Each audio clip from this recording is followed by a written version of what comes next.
जय हिंद दोस्तों, मैं विजय कुमार। आइए आपका फिर से स्वागत है मैथ मोज यूट्यूब चैनल पे। तो हम इससे पहले 3 वीडियो बना चुके हैं, आपने देखे होंगे। पहले हम मैथ का बताएं कि मैथ में आपका पहले कौन सा चैप्टर आगे होना चाहिए और कौन सा चैप्टर पाछे होना चाहिए। फिर दूसरा वीडियो हम जब बनाए हिंदी का, हिंदी में बताए काव्य खंड और गद्य खंड। इसके बारे में बताया कि पहले आपको आगे चैप्टर कौन रखना है और पाछे चैप्टर कौन रखना है। फिर तीसरा वीडियो हमने बनाए साइंस का, उसमें फिजिक्स केमिस्ट्री बायो का, उसमें भी बताया कि पहला आगे चैप्टर कौन रखिए और पाछे चैप्टर कौन रखिए। उसी तरह आपको पढ़ना है। अभी जो आपके पास 2 महीना टाइम बचा है 10th का एग्जाम, उसमें आपका स्कोर कैसे बढ़े ये 2 महीना में, उसी के लिए हम वीडियो बना रहे हैं। आज जो वीडियो लेकर आए हैं सोशल साइंस यानी सामाजिक विज्ञान का लेकर आए, इसमें भी आपका 4 खंडों में बटा है। तो आइए देखते हैं। इसमें भी आपको पहले आगे चैप्टर कौन रखना है और पाछे कौन पढ़ना है। तो जो पहले आगे पढ़ना है उस चैप्टर को देखते हैं और पाछे भी कौन पढ़ना है उसको भी देखते हैं साथ साथ। आइए, तो जो हम पहला पढ़ने वाले हैं सोशल साइंस में सामाजिक विज्ञान का पहला जो चैप्टर थी है टॉपिक, सब्जेक्ट जो है हिस्ट्री है। क्या है पहला सब्जेक्ट? हिस्ट्री है। और हिस्ट्री में हम पढ़ेंगे कि पहला कौन सा चैप्टर पढ़ना है हिस्ट्री में। हिस्ट्री में पहला जो हम चैप्टर पढ़ेंगे दोस्तों, भारत का उदय और राष्ट्र का निर्माण। पहला चैप्टर जो हिस्ट्री का है, भारत का उदय और राष्ट्र निर्माण पढ़ेंगे पहला हिस्ट्री में। और दूसरा पढ़ेंगे, दूसरा चैप्टर भारतीय राष्ट्र आंदोलन, जो 1857 से लेकर 1947 तक हुआ है। चलिए देखिए, तीसरा में पढ़ेंगे, तीसरा चैप्टर हिस्ट्री का जो पढ़ेंगे हम, यूरोप में राष्ट्रवाद। यूरोप में राष्ट्रवाद, इससे क्वेश्चन थोड़ा सा ज्यादा आता है, इसको देख लेना। यूरोप में राष्ट्रवाद, इसको 2 से 4 बार पढ़ लेना स्पेशल ये चैप्टर को, यूरोप में राष्ट्रवाद। और चौथा चैप्टर जो पहले पढ़ेंगे हिस्ट्री में, बेसिक दुनिया का निर्माण। बेसिक दुनिया का निर्माण पढ़ेंगे। अब बाद में पढ़ने वाले हिस्ट्री में ही, जो बाद में हम पढ़ना है, ये सब पहले 4 चैप्टर जो है हिस्ट्री में, इसको आगे रखना हमेशा आगे। अभी जो 2 महीना बचा है, पहले ये 4 चैप्टर को हर हाल में आपको पढ़ना है। जो बचे टाइम उसके बाद आंदोलन क्रांति एक चैप्टर है, इसको बाद में भी पढ़ लेना, नहीं भी पढ़ेगा चलेगा, लेकिन फिर भी पढ़ लेना नंबर अगर बढ़ाना चाहते हैं। दूसरा है भूमंडलीकरण। क्या है? भूमंडलीकरण। ये दूसरा चैप्टर हिस्ट्री का है जो बाद में पढ़ने वाले हैं, भूमंडलीकरण। चलिए आगे देखते हैं आगे का सब्जेक्ट क्या है। जो है हमारे सोशल साइंस, इस 4 भागों में बढ़ चुका है। कितना भागों में? पहला हिस्ट्री है, दूसरा हमारे जो है चैप्टर दूसरा चैप्टर इकोनॉमिक्स है यानी अर्थशास्त्र, और तीसरा सिविलिजेशन यानी नागरिक शास्त्र, और चौथा जो हमारे है ज्योग्राफी यानी भूगोल। ये 4 गो सब्जेक्ट है सोशल साइंस में 10th एग्जाम में। चलिए इकोनॉमिक्स में हम जानते हैं, किसमें? इकोनॉमिक्स में। इकोनॉमिक्स में जानते हैं कि पहले हमको आगे कौन सा चैप्टर पढ़ना है और जो टाइम बचे पाछे कौन सा पढ़ना है। तो आगे वाला चैप्टर है विकास, इसको पढ़ लेना, तभी आपके रिजल्ट में भी क्या होगा? विकास होगा। आइए, दूसरा में क्या है? गरीबी और रोजगार। दूसरा चैप्टर जो है इकोनॉमिक्स का यानी अर्थशास्त्र का दूसरा चैप्टर आगे पढ़ने वाला, गरीबी और रोजगार।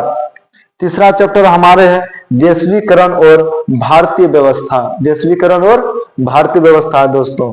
और बाद में पढ़ने वाले चैप्टर जो है एक ठो ही है, उपभोक्ता का अधिकार। इकोनॉमिक्स में जो है एक चैप्टर जो बाद में पढ़ेंगे आप, वो है उपभोक्ता का अधिकार, वो पढ़ लेना है इकोनॉमिक्स में। आइए हम जो पढ़ते हैं सिविक्स में यानी नागरिक शास्त्र। नागरिक शास्त्र में देखते हैं कि पहले हमें जो आगे चैप्टर पढ़ना है, कितना चैप्टर पढ़ना है, तो आपको 4 चैप्टर पढ़ना है आगे। कौन कौन है ये 4 चैप्टर? आइए देखते हैं। पहला है लोकतंत्र और विविधता है। क्या है? लोकतंत्र और विविधता। दूसरा चैप्टर जो नाम है इसका पहले पढ़ने वाला है राजनीतिक दल और चुनाव। राजनीतिक दल और चुनाव हम पढ़ेंगे दूसरा चैप्टर में, राजनीतिक दल और चुनाव। तीसरा जो पढ़ेंगे हम नागरिक शास्त्र में, वो है संघवाद। क्या है? संघवाद। और चौथा जो है सत्ता विभाजन है। चौथा चैप्टर क्या है? नागरिक शास्त्र का चौथा चैप्टर जो है हम क्या पढ़ना है दोस्तों, देख लीजिए, सत्ता विभाजन। क्या? सत्ता विभाजन। ये चारों चैप्टर आपको नागरिक शास्त्र में आगे रखना है। टाइम बचे आपके पास पढ़ने के लिए, तो आपको पढ़ना एक चैप्टर जो बचा हुआ है बाद में पढ़ने वाला, वो है लोकतंत्र की चुनौतियां। ये आपको बाद में पढ़ना, लेकिन 4 चैप्टर पहले आगे पढ़ना अगर आप अच्छे स्कोर करना चाहते हैं। इस बार 2026 में जो एग्जाम होने वाला 10th का, चाहते हैं कि मेरे पास जो अभी टाइम बचा है 2 महीना में, इसमें ही अच्छा बेहतर करें, तो ये सब चैप्टर आपको आगे रखना होगा हर हाल में, तभी आपका नंबर बढ़ेगा। आइए आप देखते हैं ज्योग्राफी में यानी भूगोल में देखते हैं, भूगोल में हमको कौन कौन पढ़ना है, आगे वाला चैप्टर और कौन पांचवें चैप्टर पढ़ना है। ये बहुत इंपॉर्टेंट करता है कि आप अगर नए हैं, अगर अभी स्टार्ट कर रहे हैं, कहीं कमाने चल गए हैं 10th में, 10th का एग्जाम देना अभी आए हैं कहीं कमा के, आपको पते में कि पहला कौन सी पढ़ना है कौन सी नहीं पढ़ना, तो उसके लिए है। और जो पढ़ भी रहे हैं उसको भी अच्छा बताना है कि हमको आगे कौन सा चैप्टर रख के पढ़ना चाहिए कौन सा नहीं, तो उसके लिए भी है ये बहुत अच्छा जानकारी। चलिए पहले जो पढ़ेंगे हम, इसमें भी पढ़ेंगे 4 चैप्टर, कितना पढ़ेंगे 4 चैप्टर पढ़ेंगे ज्योग्राफी में। तो पहला जो चैप्टर है इसमें कृषि है, क्या है कृषि है दोस्तों, कृषि है। और दूसरा जो है चैप्टर भूगोल में खनन और खनिज का संसाधन, खनिज और खनन और खनिज का संसाधन ये देखना है।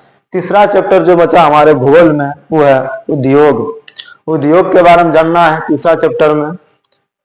और चौथा चैप्टर में संसाधन और विकास, संसाधन और विकास चौथा चैप्टर में, जो हमारे ज्योग्राफी का लास्ट सब्जेक्ट रहा भूगोल में, चौथा चैप्टर क्या पढ़ना है देख लीजिए एक बार, संसाधन और विकास, संसाधन और विकास। ये 4 चैप्टर जो सब विषय में है, सब सब्जेक्ट में, इसको आगे रखना हर हाल में। अगर आप 10th का एग्जाम इस बार 2026 में दे रहे हैं, आपको अगर कुछ भी नहीं पता है, तो ये सारे चैप्टर आपको आगे रख के पढ़ लेना चाहिए। अभी 2 महीना जो आपके पास टाइम है, अच्छा स्कोर हो जाएगा। चलिए बाद में पढ़ने वाले 2 चैप्टर में चाहे भूगोल में कौन कौन, जल संसाधन, पहला जल संसाधन और दूसरा है मानचित्र का कार्य। तो ये सारे चैप्टर आपको आगे रखकर पढ़ना है। अगर ऐसा लग रहा है कि कहाँ पढ़ना है भैया, तो उसके लिए भी घबराना नहीं है। 15 दिसंबर से हम लोग एक रफ्तार बैच लॉन्च कर रहे हैं, जो हर एक विषय का हर एक टीचर रहेगा और आपको बताएंगे उसके बारे में, तो उसमें भी आपको आसानी होगा समझने में। और जितने भी बच्चे हैं तो जुड़ जाना है, 15 दिसंबर से आपको आसान और मिल जाएगा। चलिए आज के लिए जो इस वीडियो में है इतने ही। इसके अगले वीडियो में जो लेकर आएंगे अगले सब्जेक्ट का, वो संस्कृत लेकर आएंगे कि संस्कृत में आपको पहले कौन सा चैप्टर पढ़ना है कौन सा चैप्टर बाद में पढ़ना है। तो इस वीडियो में इतने ही, मिलते हैं अगले वीडियो में। अभी के लिए जय हिंद दोस्तों।